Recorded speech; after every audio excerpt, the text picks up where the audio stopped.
क्या आपने कभी सोचा है कि हम कहते कुछ हैं और उसका अर्थ निकलता कुछ और है। बस यही तो मुहावरे की खासियत है। अब यदि हमें अपने हिंदी भाषा को रोचक बनाना है तो मुहावरे की समझ और उसके ऊपर पकड़ दोनों ही अनिवार्य हो जाते हैं।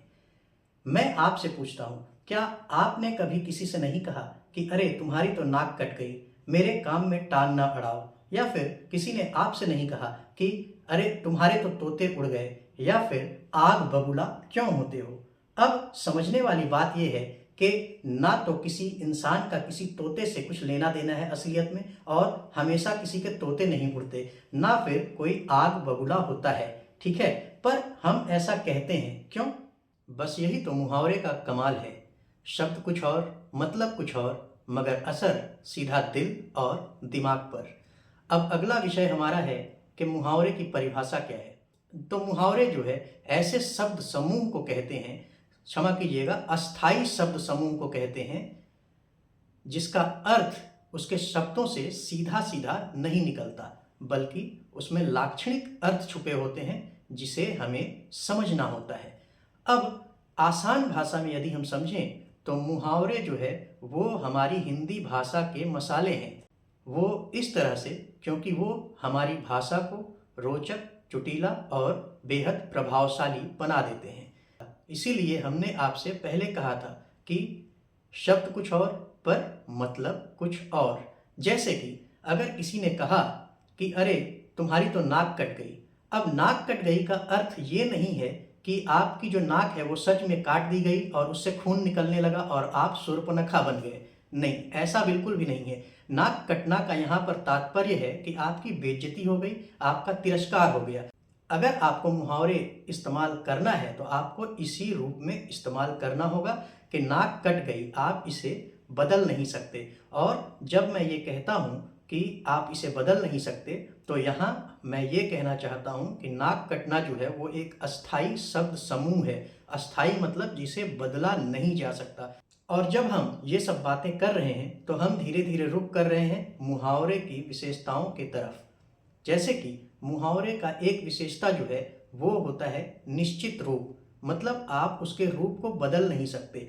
नाक कटना जो है आपको उसे नाक कटना ही लिखना पड़ेगा, ना कि आप लिख सकते हैं नाक सिकोड़ना या फिर नाक टूटना। अगर आप उसका रूप बदल देंगे तो फिर मुहावरे का जो अर्थ है वो वही नहीं रह जाएगा। लोग अगर आप लिखेंगे नाक सिकोड़ना तो वो उसका मतलब ये नहीं है कि आपकी बेइज्जती हो गई। बेइज्जती का अगर आपको जिक्र करना है तो आपको नाक कटना ही लिखना पड़ेगा।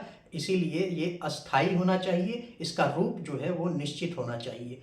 दूसरा जो है वो हमने पहले भी इसका जिक्र किया था कि लाक्षणिक होता है, मतलब इसका अर्थ जो है उसके शब्दों से सीधा सीधा नहीं निकलता, बल्कि उसके अंदर का अर्थ हमें समझना होता है, उसमें अर्थ जो है वो छुपा हुआ होता है। और मुहावरे जो है उसका तीसरा जो विशेषता है वो है संक्षिप्तता। एक छोटे से मुहावरे से हम बहुत ही गहरी बात कह जाते हैं, इसीलिए मुहावरे जो है वो संक्षिप्तता प्रदान करता है। और चौथा जो है वो होता है प्रभावशीलता, यानी कि मुहावरे हमारी भाषा को रोचक बनाता है, चुटीला बनाता है और प्रभावशाली बनाता है। इसीलिए जब हम मुहावरे को अपने लेख में, निबंध में या फिर किसी भी जगह प्रयोग करते हैं तो लोगों को हमारी तरफ आकर्षित करता है, लोगों में हमारा प्रभाव डालता है। इसीलिए मुहावरे का ज्ञान जो है वो बेहद जरूरी हो जाता है। अब आगे हम कुछ एग्जाम्पल्स देखेंगे, कुछ उदाहरण देखेंगे। तो चलिए उदाहरण की तरफ। अपना उल्लू सीधा करना। यह एक प्रसिद्ध मुहावरा है जो लोगों के मुंह से अक्सर सुनने को मिलता है। इसका अर्थ होता है अपना काम निकालना या फिर स्वार्थ साधना। आइए उससे जुड़े कुछ वाक्य देखते हैं। यह नया मैनेजर तो बड़ा धूर्त इंसान है जो हर हाल में बस अपना उल्लू सीधा करने की फिराक में रहता है। भैया, नेताओं से मैं दूर ही रहता हूँ क्योंकि जैसे ही इन्होंने अपना उल्लू सीधा किया वो आपको पहचानने से भी इनकार कर देंगे। बेटा, दुनिया में मानवता खत्म हो चुकी है। जिसे देखो सब बस अपना उल्लू सीधा करने में लगा है। अपनी खिचड़ी अलग पकाना। यह एक प्रचलित हिंदी मुहावरे है जो घर घर में इस्तेमाल किया जाता है, जिसका अर्थ होता है छिप कर काम करना या फिर षड्यंत्र करना। अब इसे वाक्य में कैसे प्रयोग करेंगे वो देखते हैं। आज ही टीम लीड ने अपनी टीम को समझाया कि जो व्यक्ति अपनी खिचड़ी अलग पकाएगा वह टीम से कुछ भी नहीं सीख पाएगा। ये दोनों लड़के आपस में कानाफूसी करते रहते हैं और ना जाने किसके प्रति खिचड़ी पकाते रहते हैं, आज तक कोई समझ नहीं पाया। रोहन अक्सर अपनी खिचड़ी अलग पकाता रहा है बचपन से, इसीलिए उसका लगाव अपने परिवार से थोड़ा कम है। कमर कसना यह हिंदी का एक प्रचलित मुहावरे है जिसका अर्थ होता है दृढ़ संकल्प के साथ किसी कार्य में जुट जाना ताकि सफलता अवश्य मिले, या फिर आप कह सकते हैं कि पूरी तरह से तैयार होना। अब इससे जुड़े कुछ वाक्य हम देखेंगे। 10वीं की परीक्षा नज़दीक आते देख बच्चों ने कमर कस ली ताकि अच्छे अंक प्राप्त कर सकें। चुनाव प्रचार में कोई कसर न रह जाए, इसलिए नेताजी ने पार्टी कार्यकर्ताओं को कमर कसने की सलाह दी। इस बार रणजी टीम में चयनित होने के लिए दीपक ने 1 साल पहले से ही कमर कस ली थी। ईंट से ईंट बजाना मुहावरे अक्सर आक्रामक या चेतावनी देने वाले संदर्भों में प्रयोग किया जाता है, जिसका अर्थ होता है पूरी तरह से नष्ट कर देना। जैसे कि यूनियन लीडर ने धमकी दी कि यदि मजदूरों की मांगें पूरी ना की गईं तो वो मिल के मालिक की ईंट से ईंट बजा देंगे। दुश्मन देश ने हमारे ऊपर आक्रामक हमला किया, मगर हमारी आर्मी ने उनकी ईंट से ईंट बजा दी। निशा ने मैनेजर साहब से कहा कि उस लड़के को समझा लीजिए वो मेरी काम में हर समय टांग ना अड़ाया करे, वरना मैं उसकी ईंट से ईंट बजा दूंगी। 9-2-11 होना ये हिंदी का एक बहुत ही प्रचलित मुहावरे है जिसका अर्थ होता है भाग जाना या फिर मौके से गायब हो जाना। अब इसे वाक्य में कैसे प्रयोग करेंगे वो सीखते हैं।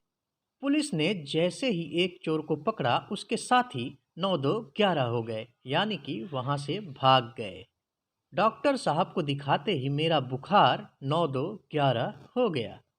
आज मैनेजर साहब ने उन कर्मचारियों को फटकार लगाई जो आधे दिन का काम करने के बाद ही 9-2-11 हो जाते। घाट घाट का पानी पीना एक प्रचलित हिंदी मुहावरे है जिसे आपने कईयों को इस्तेमाल करते देखा होगा, जिसका अर्थ होता है बहुत अनुभव प्राप्त करना या जीवन में कई तरह के उतार चढ़ाव देखना। अब इसे वाक्य में कैसे प्रयोग करेंगे वो देखते हैं। सुना है अपने नए सीईओ बड़े अनुभवी इंसान हैं, उन्होंने घाट घाट का पानी पी रखा है। बुजुर्गों का अनुभव घाट घाट का पानी पीने से तैयार होता है, जो हमें अपने जीवन की चुनौतियों से लड़ने में मददगार साबित हो सकता है। इसलिए बुजुर्गों के साथ बैठना चाहिए। जिंदगी की चुनौतियों को पीठ न दिखाने वाला इंसान बड़ा मंझा खिलाड़ी होता है, क्योंकि उसने घाट घाट का पानी पिया होता है। खाक छानना यह हिंदी का एक प्रचलित मुहावरे है जिसे हम तब इस्तेमाल करते हैं जब हमें यह दर्शाना होता है कि किसी चीज़ को पाने के लिए बहुत संघर्ष करना पड़े या फिर जगह जगह भटकना पड़े, जिसका असली अर्थ होता है मारा मारा फिरना या फिर भटकना। अब इसे वाक्य में कैसे प्रयोग करेंगे वो देखते हैं। आज मौका है, पढ़ लो बेटा, वरना भविष्य में खाक छानने को मजबूर हो जाओगे। सही वक्त पर गलत फैसला लेने वाले अक्सर खाक छानते मिलते हैं। संजय दूसरों के कहे में आकर उटपटांग शेयर खरीदकर सारी कमाई गंवा दी और अब पागलों सा खाक छानता फिर रहा है। ईद का चाँद होना यह हिंदी का प्रचलित मुहावरे है जिसका अर्थ होता है किसी व्यक्ति का बहुत लंबे समय बाद दिखाई देना या बहुत कम नजर आना। दुकानदार ने कहा, यह आदमी उधार सामान लेने के बाद ईद का चाँद हो जाता है। मैनेजर साहब ने कहा, यदि तुम ऑफिस में ईद के चाँद की तरह दिखोगे तो हमें नए कर्मचारी की तलाश करनी पड़ेगी। भाई रमेश, तुम तो आजकल मिलते ही नहीं हो, मानो ईद का चाँद ही हो गए हो। आस्तीन का सांप हिंदी का एक प्रचलित मुहावरे है जिसका अर्थ होता है कपटी मित्र, ऐसा मित्र जो आपको कभी न कभी धोखा अवश्य देगा। अब इससे वाक्य बनाते हैं। तो पहला उदाहरण, इस नालायक पर विश्वास करने के बाद मुझे ज्ञात हुआ कि ये कितना बड़ा आस्तीन का सांप है। दूसरा उदाहरण, जो मित्र बुरे वक्त में पीठ दिखा दे वही तो असल में आस्तीन का सांप होता है। तीसरा उदाहरण, परिवार को सीढ़ी बना सफलता प्राप्त करने के उपरांत रिश्तों को अहमियत न देने वाला व्यक्ति ही तो आस्तीन का सांप होता है। आग बबूला होना यह एक मुहावरे है जिसका अर्थ होता है अत्यंत क्रोधित होना या फिर किसी पर बहुत गुस्सा करना। जैसे कि इन वाक्यों को ध्यान से सुनिए। आजकल मैनेजर साहब न जाने क्यों छोटी छोटी बातों पर आग बबूला हो जाते हैं। जब अध्यापक ने सुना कि बच्चे ने होमवर्क नहीं किया है तो वह आग बबूला हो गए।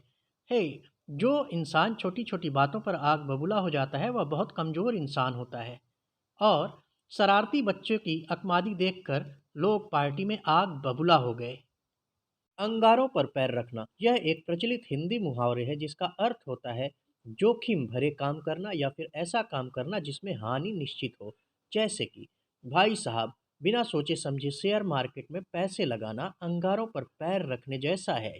दूसरा, ये जो टूटी हुई पुलिया है इसे पार करना अंगारों पर पैर रखने जैसा होगा। शरारती बच्चे पहले माँ बाप की हिदायत ना मानकर अंगारों पर पैर रखते हैं और पीछे पछताते हैं। असल में गले का हार होना मुहावरे का प्रयोग हम तब करते हैं जब हमें दर्शाना होता है कि कोई भी व्यक्ति या वस्तु एक दूसरे को बहुत ही प्रिय है या फिर वो एक दूसरे को बहुत ही प्यारा है। जैसे कि इस वाक्य को ध्यान से सुनिए। ये दोनों बहनें एक दूसरे के गले का हार हैं। रोशनी का जो डॉगी है टॉमी, वो उसके गले का हार है। हर बच्चे माँ बाप के गले का हार होते हैं, मतलब वो उनको बहुत प्रिय होते हैं। और अलग तरह से आप अगर बोलें तो भाई साहब, किसी को भी गले का हार बनाने से पहले उसे जांच परख लो, वरना किसी दिन धोखा खा जाओगे। इसी तरह से आप अलग अलग वाक्यों में गले का हार होने का प्रयोग कर सकते हैं। उंगली पर नचाना हिंदी का एक प्रचलित मुहावरे है जिसका अर्थ होता है पूरी तरह वश में करना या फिर किसी को अपने नियंत्रण में रखना। उदाहरण के तौर पर, निशा अपने पति को वर्षों से अपनी उंगली पर नचाती आई है, इसलिए ऐसा हो ही नहीं सकता कि उसका पति उसकी बात न माने। दूसरा उदाहरण, ये सारे कार्यकर्ता नेताजी की उंगली पर नाचने वाली कठपुतली हैं। तीसरा उदाहरण, मन लगाकर पढ़ने वाले बच्चे परीक्षा में जटिल से जटिल सवालों को अपनी उंगली पर नचाते हैं। इसी तरह से आप और भी वाक्य बना सकते हैं